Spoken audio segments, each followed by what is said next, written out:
Nakatambak na sa Ipaturakan, Sorsogon City Police Station ang maabot sa 119 garapon ning peking pilin at candies na na-recover sa tulong kalalakian na naaktuhan na pigpapabakal sa kasentruhan kang Sorsogon City kang nakaliis na simana. Nadakop ang mga sospek ang personalized kang seguridad kaayusan, katrangkiluan kauswagan o SK3 na pinamamayo ni Arnel Angkinges, makalis na makaresibin ning sumbong dapit sa modus kan mga sospechado.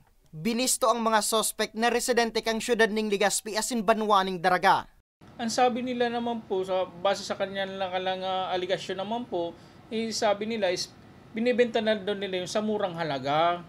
At meron naman po sila na mga pili product na in good quality naman. As hindi naman nila sinasabi talaga doon sa nagbibili o pinagbibilan nila na ganun ang style ng pili nila, na mas marami yung sugar kaysa doon sa pili product. Nakaluwas man tulos ang tulong sospek sa karsel matapos na maareglo ang nabiktima nindang dayo. Alagad sigun sa PNP, desidido ang kampo kang SK3 na magsaangat ning kaso kontra sa tulong sospechado.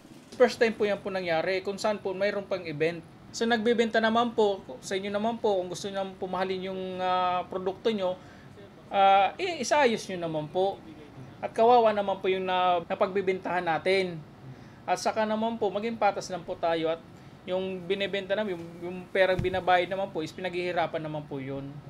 Pagirumdum kang otoridad, mas maging alerto sa pagbakal ng mga produkto, ngani dai mabiktima ng mga mapangaprobitsyar na kawatan. Para sa mga baretang tatak Bicol, Nomer Corporal.